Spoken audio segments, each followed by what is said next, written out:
So, it's official. Battlefield 2042 Hazard Zone is dead. Last night, via a blog post and a video, DICE confirmed the mode didn't hit the mark, and they held up their hands and admitted that it just didn't work out. Now, if you're expecting me to sit here and dunk on DICE for the next 10 minutes because they decided to try something new and it didn't stick the landing, well, you'd be wrong, because actually, killing off Hazard Zone, I think, is a good thing because of what else DICE revealed yesterday. Despite many comments telling me that they're not interested in 2042 anymore, and I should just let the game die, Battlefield 2042 videos are some of the most viewed here on the channel at the moment, so it seems people are interested in this game and want to know what's going on. Clearly. So, here's your big breakdown of what's going to be happening moving forwards for 2042, including some small details on new content coming next month. Oh, and subscribe if you are in fact interested in 2042 and want to know what's coming, because I will be covering the game moving forwards. Thanks very much. So with Hazard Zone dead, that leaves more space for other areas of the game to get attention. And one of the first areas is the Rush game mode being elevated to a fully supported game mode within All Out Warfare as a 32-player option. This, in my opinion, should have been something that DICE launched with, but I do think it is a good move. Rush is a fabulous game mode, and ever since it got butchered in Battlefield 1, I've had to try and hide my sadness about that. It's nice to see it come back as a fully, officially supported game mode, and it will become part of All Out Warfare during Season 1. And there will be some core improvements coming to the mode, since the team has got a bunch of data from the mode running in Portal that they've been able to use. This is great news generally, because it means that All Out Warfare will now support 128 players in Conquest, 64 players in Breakthrough and Conquest, and then 32 players in Rush. That gives us a wider set of options when it comes to player count. Next, let's talk about maps, something that I think is up there right at the top of the list from Battlefield fans wanting to know what's going to happen with 2042. We have a snippet of information on the upcoming Season 1 map known as Exposure. This map is going to be quote-unquote different from the launch maps, according to Ryan MacArthur, who's a senior producer. He did confirm that the map is set in Canada, and it's going to feature a ton of verticality and have decent space for vehicle play as well. But apparently it has some things that make it a great Battlefield map, although Ryan didn't expand on what those things were. He also said that the map is at a level that DICE expects from themselves as game makers. So whether that means that the team doesn't or didn't feel that the current 7 launch maps for Battlefield 2042 were up to standard, Ryan didn't say, but it just seemed like an odd choice of words. Beyond that, DICE has already stated their intention to revamp all of the base game maps, and they're starting with Kaleidoscope and Renewal, and we got a much more detailed look at what Kaleidoscope will look like once the team is done. You can see here that there's been a focus on adding a lot more cover and changing the undulation of the map. They've created new flag positions, and they've tried to improve the overall gameplay flow. In the park, for example, one of those large yellow umbrella things, that's been completely replaced with a much more complex forward operating base, and it does give the feel that there is sort of a battle that's happening here.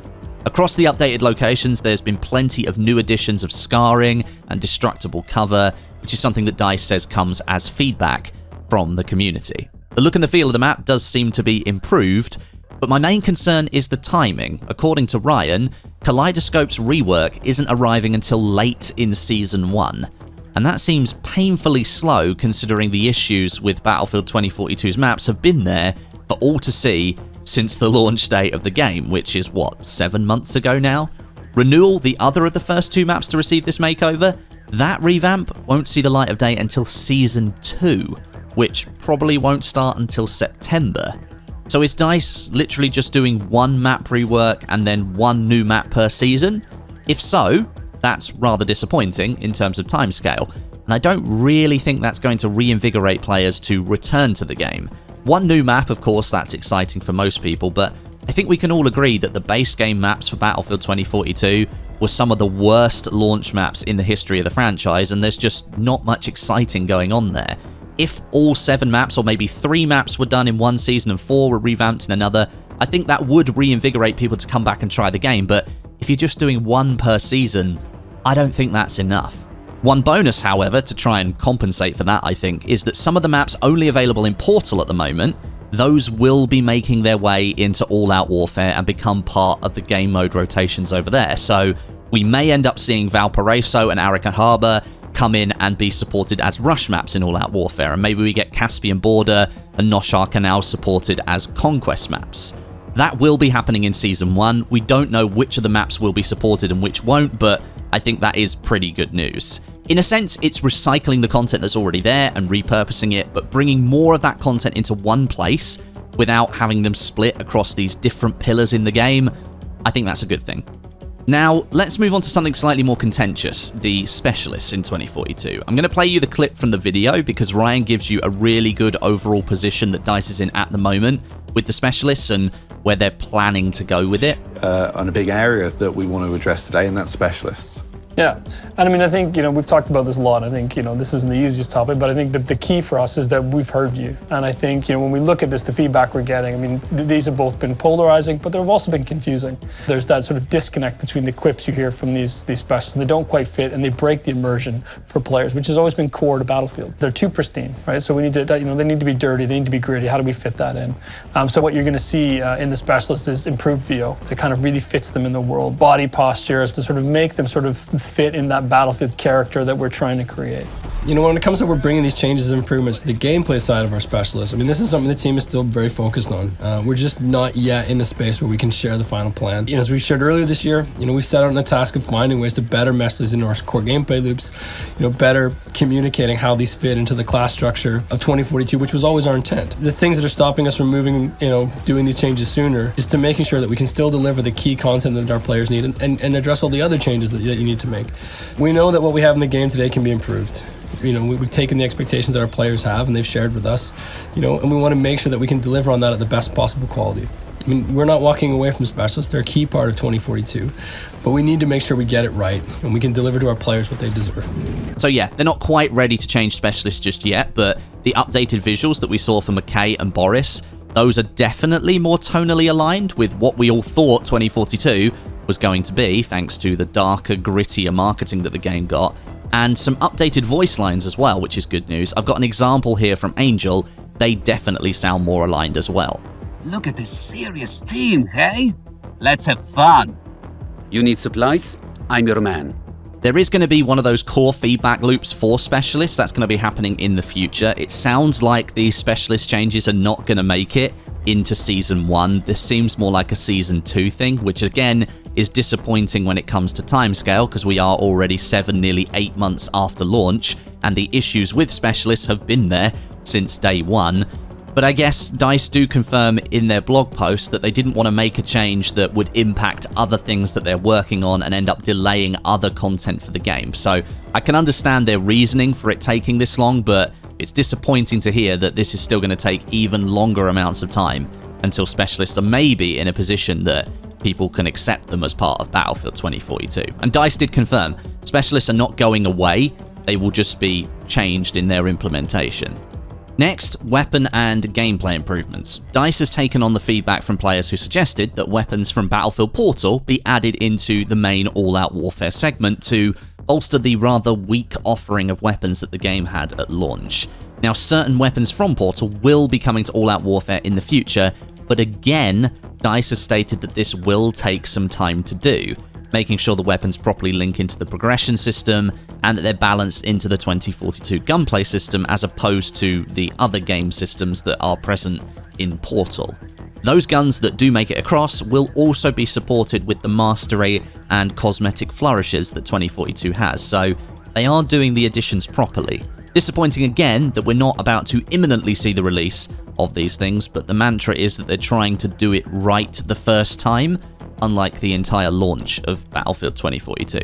And then DICE showed off some new 3D player animations that are coming to the game very soon. You can see the clips on the screen here. When players are moving about, it just looks a little bit more realistic. When players run to the right-hand side, the player will sort of lean to the right a little bit, and if they change direction, they'll lean over to the left. And then if you're standing still, it's sort of like the upper and lower parts of the body are not fully connected and they will sort of move like a normal human would. If you turn and your feet are still planted forwards, there will be a certain angle that the body can move to and then the feet will move, rather than the previous implementation where the entire body just sort of shuffles around a few degrees each time you move. And then lastly, there was just a sort of a commitment from the DICE team to say that performance of the game would continue to slowly improve over time. It's something that apparently they've been working on constantly since the launch of the game.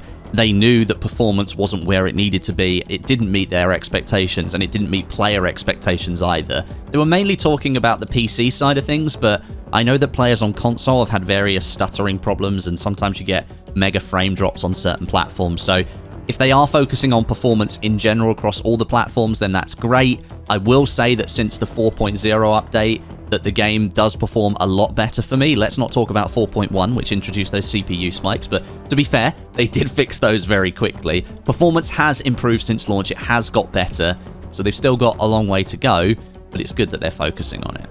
And then lastly, they just sort of rounded up what you can expect for Season 1. We're getting one new map, one new specialist, a slew of new weapons, the battle pass, cosmetics, weekly challenges, and portal highlights and stuff like that. They didn't go into a massive amount of detail because I think there's going to be a separate Season 1 reveal happening in the near future.